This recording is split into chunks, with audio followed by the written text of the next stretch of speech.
tí mladí ľudia, ktorí prichádzajú väčšinou a sú hospitalizovaní na klinike detskej psychiatrie,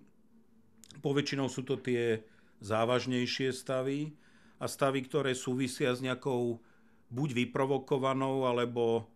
pôvodne skrytou psychickou poruchou, značným sklonom k depresii, k úzkosti, alebo čo teda je závažnejšie a časté, s psychózami, čo sú také tie závažné psychické poruchy, ktoré sa prejavujú tým, že ten dotyčný nevníma správne realitu a vnímajú extrémne modifikovane, býva povedzme vzťahovačný, podozrievavý a nesprávne vyhodnocuje teda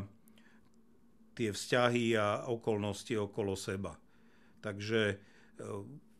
väčšina ľudí vlastne neprichádza s touto problematikou na kliniku detskej psychiatrie, ale buď sa dostáva do starostlivosti špecializovaných zariadení pre ambulancii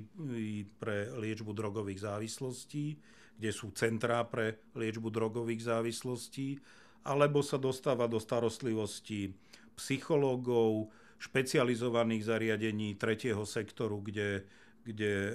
s nimi je snaha pracovať psychoterapeuticky a nie je bezpodmienečne nutná, povedzme, hospitalizácia, teda umiestnenie na lôžko.